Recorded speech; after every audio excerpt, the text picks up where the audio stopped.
Avez-vous déjà eu le sentiment que l'équipage n'était pas très amical avec vous pendant le vol, même sans comprendre pourquoi? C'est vrai.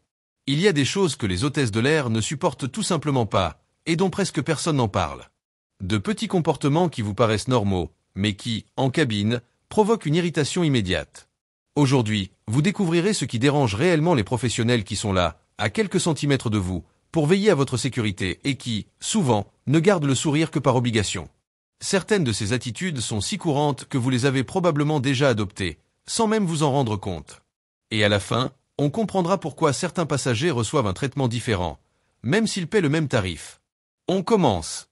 Les passagers qui touchent les bras ou le corps des agents de bord pour attirer leur attention. C'est sans aucun doute l'un des comportements les plus agaçants pour tout agent de bord et le pire, c'est que de nombreux passagers le font sans malveillance, juste par habitude. Touchez votre bras, votre épaule, ou pire encore, donnez une petite tape rapide pour attirer votre attention. Cela peut vous sembler inoffensif, mais en même temps, c'est intrusif. Imaginez que quelqu'un vous fasse cela plusieurs fois par jour, dans un environnement où vous êtes débordé, constamment en mouvement et où vous devez gérer des dizaines de demandes simultanément. Les agents de bord sont formés pour être attentifs à votre regard, à vos gestes subtils et même aux boutons d'appel. Vous n'avez pas besoin de toucher qui que ce soit. Attendez un instant, levez doucement la main ou dites clairement « Excusez-moi ». Ce type d'attouchement est non seulement agaçant, mais peut aussi être interprété comme un manque de respect professionnel. Et croyez-moi, après quelques incidents de ce genre, le service proposé évolue. Non pas par désir de maltraiter quelqu'un, mais parce que chacun a ses limites, même ceux qui sont là pour prendre soin de vous. Pour être bien pris en charge, la première étape est simple, respecter l'espace des autres. En avion, chaque geste compte. Et c'est certainement l'une des choses à éviter. Qui n'enlève pas ses écouteurs pendant le service en vol? C'est un détail qui paraît insignifiant, mais qui irrite profondément ceux qui servent dans l'avion.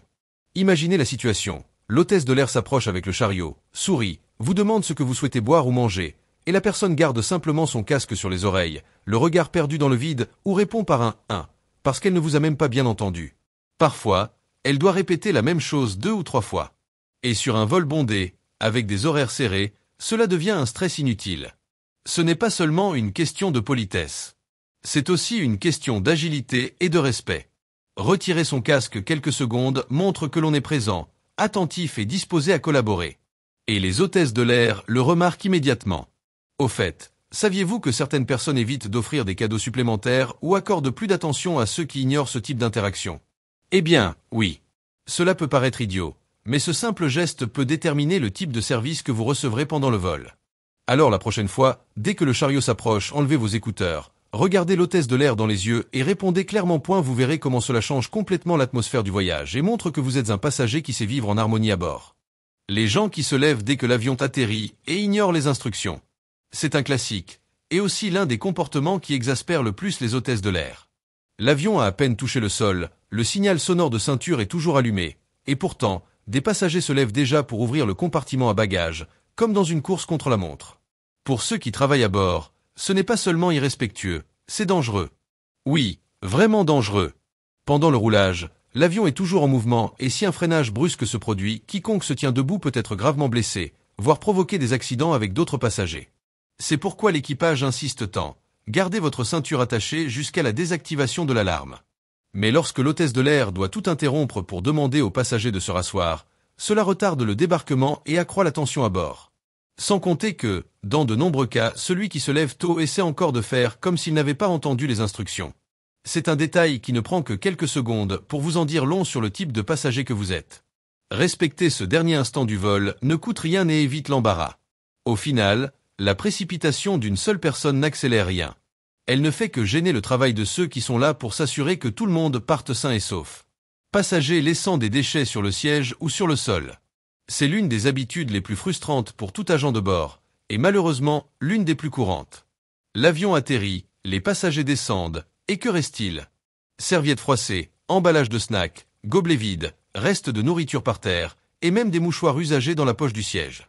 Ce que beaucoup de gens oublient, c'est que l'avion n'est pas une cafétéria ou une salle de cinéma. C'est un espace partagé, avec des règles et une équipe qui travaille dur pour que tout se passe bien. Quand quelqu'un laisse traîner des déchets, il dit, sans un mot, ce n'est pas mon problème. Et c'est précisément cette attitude qui épuise le plus l'équipage. Les hôtesses de l'air viennent ramasser les déchets à plusieurs reprises pendant le vol. Elles vous avertissent. Elles vous proposent des sacs. Elle vous apporte votre poubelle. Alors, si quelqu'un ignore tout simplement cela et la jette par terre ou la laisse sur le siège, le message est clair, c'est irrespectueux. Et il y a un autre détail. Sur les vols courts, où le nettoyage doit être effectué rapidement avant le prochain embarquement, les déchets restants retardent les équipes au sol, provoquent du stress et peuvent même affecter le programme du prochain vol. En fin de compte, tout se résume à ceci. Éducation et conscience collective. Jetez vos déchets dès que vous en avez l'occasion. Si vous ne pouvez pas, rassemblez-les tous au même endroit et donnez-les à l'équipage. De petits gestes peuvent complètement changer l'expérience de ceux qui vous succèdent et montrer que vous savez voyager avec classe. Qui insiste pour utiliser les toilettes pendant le service des repas? C'est l'un de ces moments que les hôtesses de l'air redoutent le plus. L'allée est pleine de chariots de nourriture, tout est méticuleusement calculé, et soudain, quelqu'un se lève, pressé, voulant tout traverser pour aller aux toilettes. Cela peut paraître simple, voire justifié, mais pour ceux qui travaillent à bord, c'est un véritable défi logistique. Le chariot de restauration est lourd, difficile à manœuvrer et l'espace entre les sièges est extrêmement limité. Lorsqu'un passager tente de forcer le passage, il perturbe la distribution des repas, met en danger la sécurité de la personne qui pousse le chariot et risque même de heurter et de renverser un produit chaud, sur lui-même ou sur un autre passager. De plus, lorsqu'un passager bloque le service en essayant de passer, tout le rythme de la cabine est perturbé, ce qui devrait prendre 15 minutes pourrait finir par prendre 2 fois plus de temps. Bien sûr, en cas d'urgence, les hôtesses de l'air comprendront. Mais lorsque cela se produit à répétition, et surtout par pure impatience, la frustration s'accumule. Et souvent, les passagers eux-mêmes, qui attendent leur repas, commencent à s'agacer de la situation. L'astuce ici est simple. Si vous savez que vous aurez besoin d'aller aux toilettes, allez-y avant ou après le travail, pas au milieu de la distribution. Cette petite décision témoigne du respect envers celui qui sert et envers tous ceux qui l'entourent. Plainte grossière concernant le menu ou le manque d'options. Peu de choses agacent plus les agents de bord que d'entendre des plaintes acerbes à propos de quelque chose qui échappe totalement à leur contrôle. Le menu du vol. C'est tout ce qu'il y a. Il n'y a pas d'option végétarienne. Je ne mange pas ça, donne-moi autre chose. Ces phrases s'entendent tous les jours, et presque toujours avec un ton exigeant, comme si l'hôtesse de l'air avait décidé elle-même du menu. La vérité est que tous les repas sont planifiés à l'avance par la compagnie aérienne, souvent plusieurs jours avant le vol. Les hôtesses et les stewards ne servent que ce qui se trouve à bord. Elles n'ont aucun moyen d'inventer une autre option en plein vol. Et le pire, c'est que beaucoup de passagers ne se contentent pas de se plaindre. Ils le font bruyamment, avec impatience et même ironie, comme s'ils étaient au restaurant et avaient le droit d'exiger autre chose. Résultat, une atmosphère tendue et inconfortable, et une équipe qui doit faire preuve de professionnalisme même face à des impolitesses gratuites. Bien sûr, vous pouvez et devez exprimer vos restrictions alimentaires. Mais le meilleur moment pour le faire est avant votre vol, à l'enregistrement ou lors de l'achat de votre billet, où de nombreuses compagnies aériennes vous permettent de demander des repas spéciaux. Dans l'avion, ce qui est disponible et ce qui a été expédié. Faire un commentaire aimable est une chose. Mais se plaindre comme si on était mal servi, cela ne fait qu'épuiser la personne qui essaie de vous servir dans un environnement exigu, sous pression et exigeant.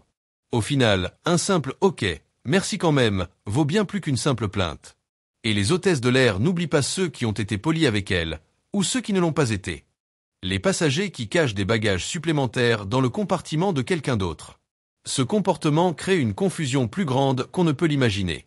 Lorsqu'un passager embarque avec plus de bagages que prévu et, au lieu de les placer dans le compartiment au-dessus de son siège, commence à les cacher ailleurs, il crée un problème direct pour ceux qui n'ont pas encore embarqué. Que se passe-t-il?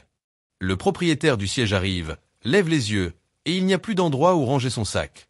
Résultat, une dispute avec l'équipage, un retard dans l'installation et un stress totalement inutile, tout cela parce que quelqu'un a voulu se débarrasser du sac rapidement, occupant l'espace d'un autre comme s'il était public. Les hôtesses de l'air sont confrontées à ce problème au quotidien. Et malgré tous leurs efforts pour rester calmes, ce type d'attitude démontre un manque d'empathie et un manque de respect envers les autres passagers.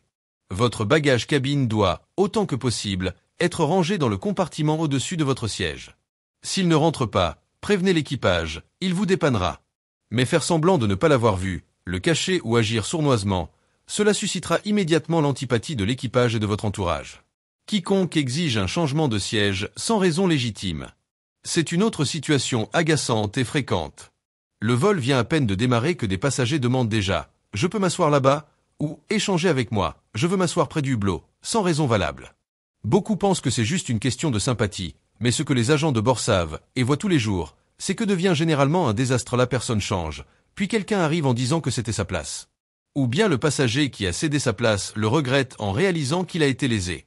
Et ce n'est pas tout. Certaines personnes insistent pour changer de place juste pour être près d'un ami ou d'un membre de leur famille, même si elles savent qu'elles ont acheté des billets séparés.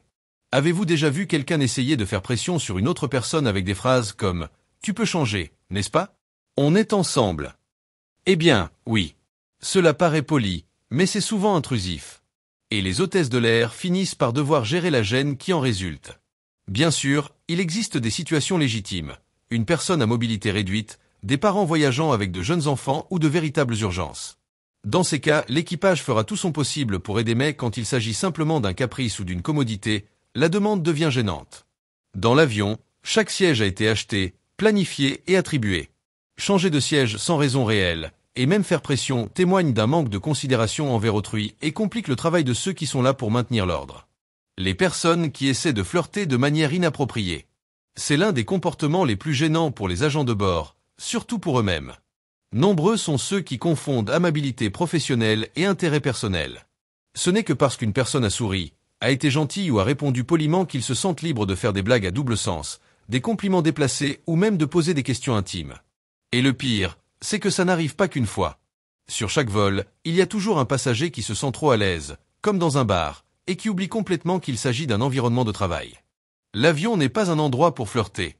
L'hôtesse de l'air est là pour assurer votre sécurité et votre confort, pas pour gérer les commentaires embarrassants. Et que se passe-t-il lorsque le flirt se transforme en insistance ? L'équipe se sent mal à l'aise, perd du temps à essayer de détendre l'atmosphère, et dans les cas les plus graves, peut même appeler le commandant. Oui, selon le degré d'approche, cela est considéré comme un comportement inapproprié et peut entraîner de graves problèmes. La règle est donc claire, toujours faire preuve de respect. Être amical est différent d'envahir l'espace d'autrui par des insinuations. Le sourire de l'équipage fait partie intégrante de l'uniforme, pas une invitation. Qui ignore complètement les avertissements de sécurité? C'est une erreur que beaucoup commettent malheureusement, et qui agace profondément le personnel à bord. Vous l'avez peut-être remarqué, pendant que les agents de bord expliquent les consignes de sécurité, certains passagers utilisent leur téléphone portable, lisent des magazines, discutent ou regardent le plafond comme si cela ne les concernait pas. Mais c'est avec lui, oui. Et avec nous tous. Les consignes de sécurité ne sont pas là pour la forme. Elles sont essentielles pour garantir qu'en cas d'urgence, chaque passager sache exactement quoi faire. Et le pire, c'est que ceux qui ignorent ces avertissements non seulement se mettent en danger, mais gênent aussi les autres. Car dans les moments de tension, ceux qui n'y ont pas prêté attention deviennent un problème, et cela peut leur coûter cher. Les agents de bord remarquent qui est attentif et qui est complètement inconscient. Et oui, cela influence la façon dont ils priorisent les instructions, ce qu'ils aident en premier et même leur gestion des situations critiques. Alors, la prochaine fois que vous prenez l'avion, désactivez le système automatique. Soyez attentifs. Vous avez peut-être pris l'avion des dizaines de fois, mais chaque avion a ses spécificités, chaque procédure est importante, et surtout, écouter est un signe de respect envers ceux qui veillent à votre sécurité. Les passagers prétendant avoir des besoins spéciaux embarquent en premier. C'est l'un des comportements les plus embarrassants et malheureusement les plus fréquents observés par les agents de bord. Des passagers qui prétendent avoir un handicap physique juste pour éviter la file d'attente, embarquer avant les autres ou obtenir un espace supplémentaire pour leur bagage. À première vue, cela peut sembler une ruse innocente. Mais pour l'équipage, c'est extrêmement irrespectueux.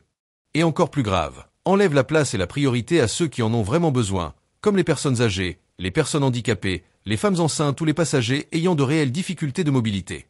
Le problème, c'est que beaucoup de ces prétentions sont évidentes. La personne entre avec une canne et débarque précipitamment. Elle demande un fauteuil roulant à l'enregistrement et, arrivée à destination, elle est déjà sac à dos et téléphone portable à la main, partant sans aide. Les hôtesses de l'air le remarquent. Et, oui, cela suscite l'indignation du personnel. Outre le manque d'éthique, ce type d'attitude compromet la logistique d'expédition et discrédite ceux qui ont réellement besoin d'aide. Au lieu de faciliter les choses, cela les retarde. Au lieu de les améliorer, cela les nuit. Si vous souhaitez embarquer dans un confort accru, des options payantes existent. Mais simuler un problème de santé pour obtenir un avantage ne sera jamais bien vu, ni par l'équipage ni par les autres passagers. Qui se dispute avec l'équipage au sujet des règles de l'entreprise? Cette scène est devenue courante sur de nombreux vols. Un passager refuse d'obéir à une règle, porter un masque, transporter un bagage à main, porter une ceinture de sécurité, avoir son téléphone portable allumé ou changer de siège et commence à se disputer avec les agents de bord comme s'ils étaient les seuls à blâmer. Mais il y a un détail, les commissaires ne font pas les règles. Ils se contentent de les suivre et de les faire respecter. N'est se disputer avec eux. C'est comme se disputer avec le caissier du supermarché parce que le prix a augmenté. Cela ne résout rien, et ne fait qu'empirer les choses. De plus, ce type de discussion se déroule presque toujours en public, à voix haute, et finit par générant de l'inconfort pour l'ensemble de l'avion. Les agents de bord, qui doivent déjà gérer des dizaines de tâches en même temps, doivent encore calmer le jeu et essayer de convaincre la personne de coopérer.